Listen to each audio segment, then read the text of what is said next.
राधे राधे प्यारे भक्तों, स्वागत है आपका धर्म की स्थापना में। आज मैं आपसे एक बहुत ही निजी और गहरा सवाल पूछना चाहता हूं। क्या आपके मन में कभी ये डर आया है कि मैंने शादी कर ली, मैं तो गृहस्थी के जाल में फंस गया, अब मुझे भगवान कैसे मिलेंगे?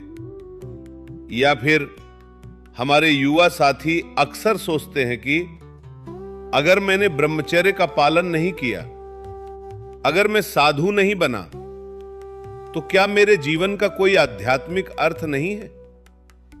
आजकल इंटरनेट पर ब्रह्मचर्य को लेकर बहुत सारी बातें हो रही हैं। कोई कहता है शादी मत करो, कोई कहता है जंगल चले जाओ, लेकिन सनातन धर्म का सत्य क्या है?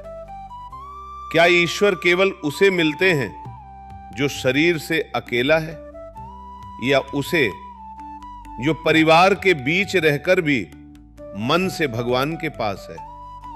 आज इस वीडियो में हम एक ऐसी पौराणिक कथा सुनेंगे जो आपके इस भ्रम को जड़ से मिटा देगी। ये कहानी है एक महान तपस्वी और एक साधारण दुकानदार की।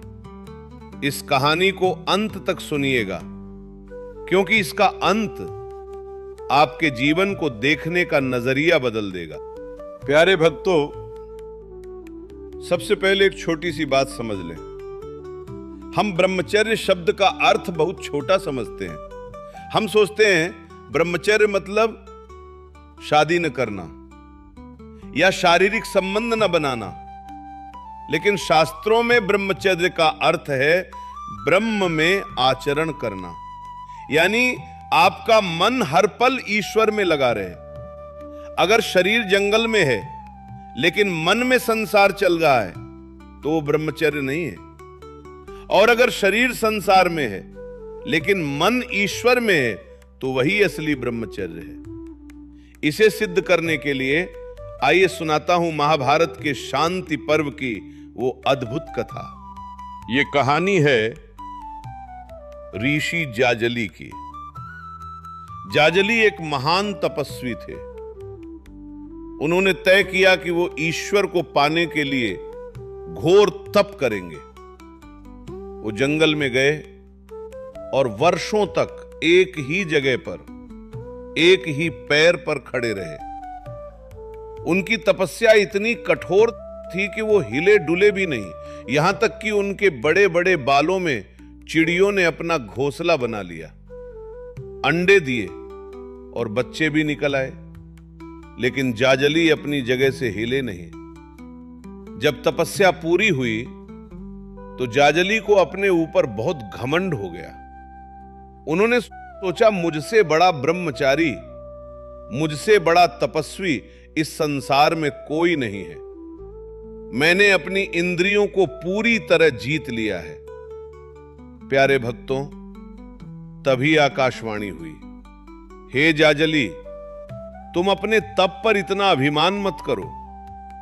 तुम्हारा धर्म अभी भी काशी के उस साधारण व्यापारी तुलाधर के बराबर नहीं है। जाजली हैरान रह रहे। उन्हें लगा, मैं इतना बड़ा ऋषि, मैंने सब त्याग दिया, और वो तुलाधर, एक साधारण बनिया, एक दुकानदार, मुझसे बड़ा कैसे हो सकता है? जाजली क्रोध और जिज्ञासा में काशी नगरी पहुंचे।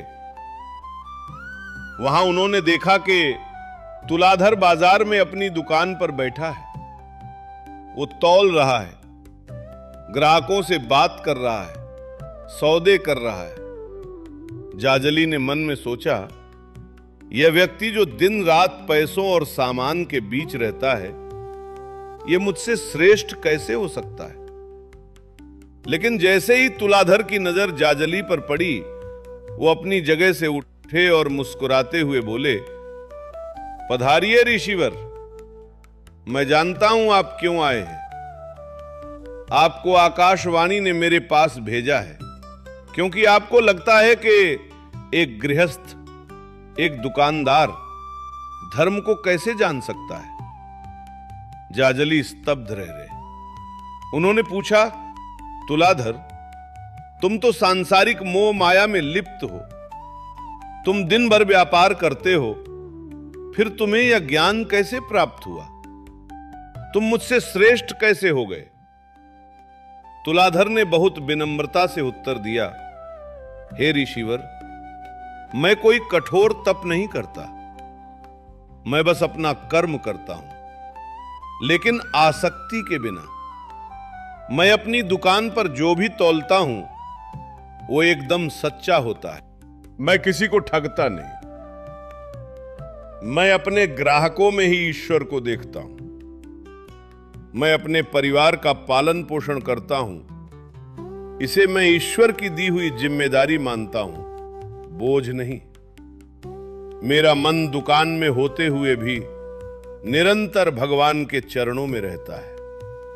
तुलाधर ने कहा, ऋषिवर, आपने शरीर को कष्ट दिया, लेकिन मन में अहंकार पाल लिया कि मैं बड़ा त्यागी हूं। मैंने शरीर से संसार का काम किया, लेकिन मन से त्याग कर दिया, इसलिए मेरा गृहस्थ जीवन भी तपस्या बन गया। भक्तों, इस कहानी का सार क्या है?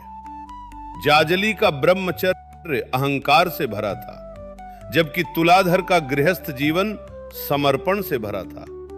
भगवान श्री कृष्ण ने श्रीमद् भगवद गीता में यही बात अर्जुन को समझाई थी। अर्जुन भी तो एक क्षत्रिय थे, गृहस्थ थे।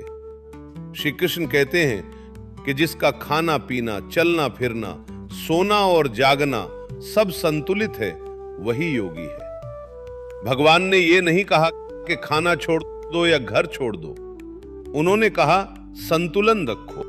और सबसे बड़ी बात, अगर आप शादीशुदा हैं, ऑफिस जाते हैं, घर का काम करते हैं, तो क्या आप ईश्वर को नहीं पा सकते?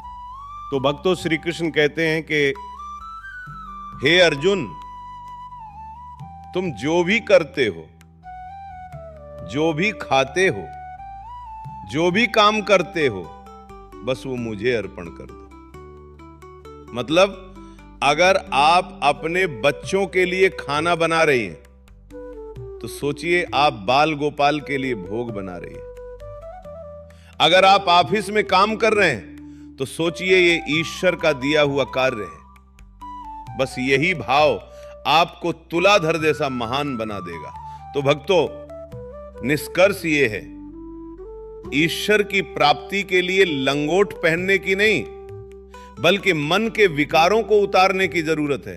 ब्रह्मचर्य अनिवार्य है, लेकिन वो मन का ब्रह्मचर्य होना चाहिए।